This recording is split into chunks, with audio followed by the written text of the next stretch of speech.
Welcome to This Week in the NFL Week 17 edition. Get ready for what should be the final edition of This Week in the NFL for this year. But since the NFL wants to overcook the pigskin, this is the penultimate edition of some garbage. Hooray! A game that means absolutely nothing shall end Amazon's first year of Thursday Night Football. It sure was at least something. In a game nobody expected the Saints to win, they managed to pull an upset over the top team's backups.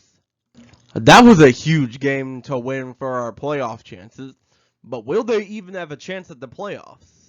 They're going to need some other help this week to even have a shot. They must look inside Tampa Bay to see if they'll have a shot at the division. Enjoy a typical Tampa Brady game where the Buccaneers look like they've never played football a day in their lives for a good chunk of the game. And then suddenly names like Mike Evans play like they're supposed to, basically single-handedly carrying the Buccaneers to a victory. Of course, this time we must change the formula a bit. We must give the Panthers false hope as well. But in the end, the Buccaneers should win. Sorry, Panthers, you just fell to the power of Tampa Brady football. That game single-handedly gave the Buccaneers the NFC South title and eliminated the Panthers. The Saints are not quite out yet. They must hope either the Lions or Packers lose, and Playoff Island is still in sight. They must also hope the Commanders lose because at 7-1, they would also get into playoffs. They play the Browns, so it feels like it should be an easy win. But guess what? There's a twist. Carson Wentz is starting. Dun dun dun. It's hopeless. The Commanders shall lose to Deshaun Watson and the Cleveland Browns. Guess what this also brings for Browns? False hope that Deshaun Watson is actually good. I feel like we should have a doomsday clock for Deshaun Watson. The last time these two played, the Bears lost by 1 point. Would it be close this time? Nope. Detroit routs Chicago because nothing is ever guaranteed in this league anymore. All I'm saying is, Bears, you better draft well for the 2023 NFL draft. Now it's panic time for the Saints, because they could be eliminated with a Packers win over the Vikings at Lambeau. So, would the Vikings pull through and play for seeding? Nope, they got routed. The Packers are going to bring Aaron Rodgers to another playoff run, whether he likes it or not. So that means that, unfortunately, the Saints and Commanders are eliminated. For the Saints, we were 4-9 at one point, so I'm kind of surprised we even got here in the first place. All we really need is a QB in 2023 to make a deep playoff run. Commanders, on the other hand, you controlled your own destiny at one point. In fact, you went from controlling your own destiny to being completely out of it in the same week. And probably the only reason this happened was because you replaced the QB that got you here with the QB that got you off in a horrible start to begin with. That right there proved you're no commander. You're merely a tank. Now stay there. Here's a game that only technically mattered because Jacksonville can potentially get a wild card in a way that I'll explain later. Wow, Nathaniel Hackett really was putting this team back, wasn't he? Hopefully the new coach that you can get can manage better than a 5-year-old. I honestly feel bad for the players that they were thrown in that scenario. But hey, maybe they can play to their true ability now. The fact that the Seahawks are making Geno Smith look good is an incredible testament to coaching. Also for the Jets, I knew this was coming sooner or later. Too bad it happened later in the season instead of earlier. and the exposure cost them dearly. A 5-game losing streak will basically end your playoff chances. And this late in the season, get out. Oof, remember when Miami was 8-3 and legitimate Super Bowl contenders? Yeah, good times. An old friend rejoins us from my first video ever.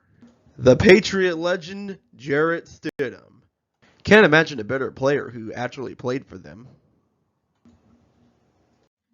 Well, anyway, he threw an interception and the Raiders lost in overtime. I guess sometimes even the GOAT has his bad days.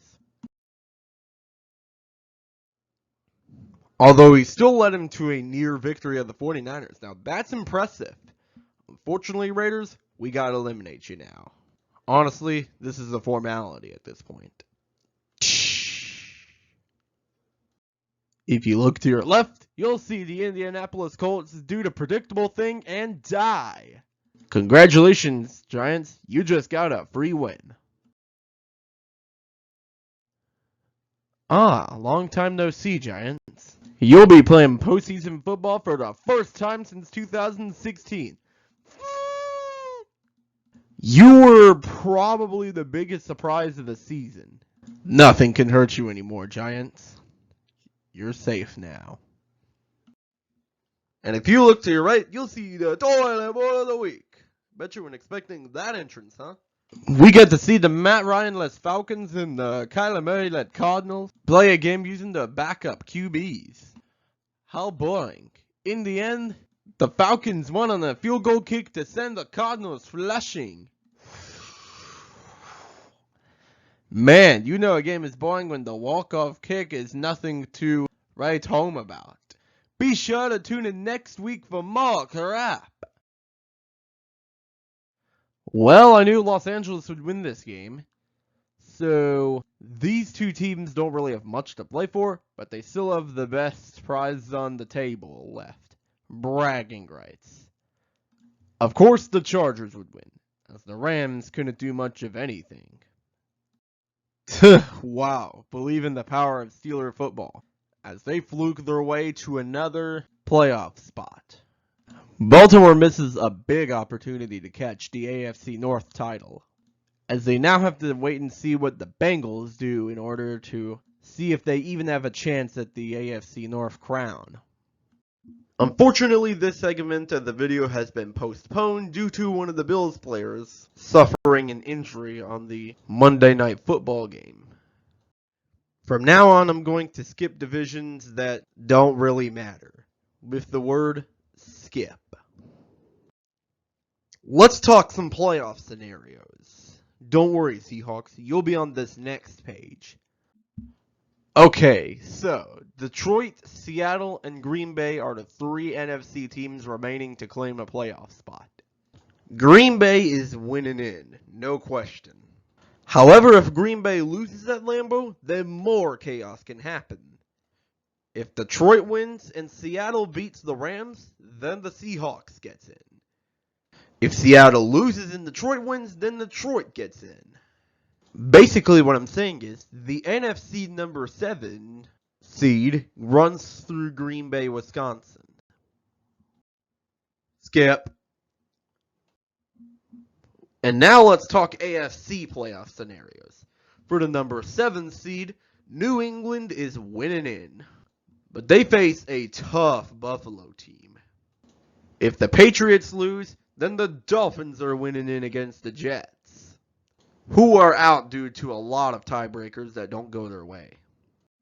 But if both the AFC East teams lose, then Pittsburgh gets in with a win over Cleveland. Also Bengals and Ravens for the AFC North, but who cares? If all 3 lose, then Jacksonville clinches a wild card. But I think it's safe to say the best way to win is through beating the Titans for the AFC South crown. Tennessee, by the way, could not clinch a wild card, so they win or go home. And finally, skip. Unfortunately, neither the Saints nor the Browns play any more meaningful football. But wait, what's that I hear rumbling in the distance?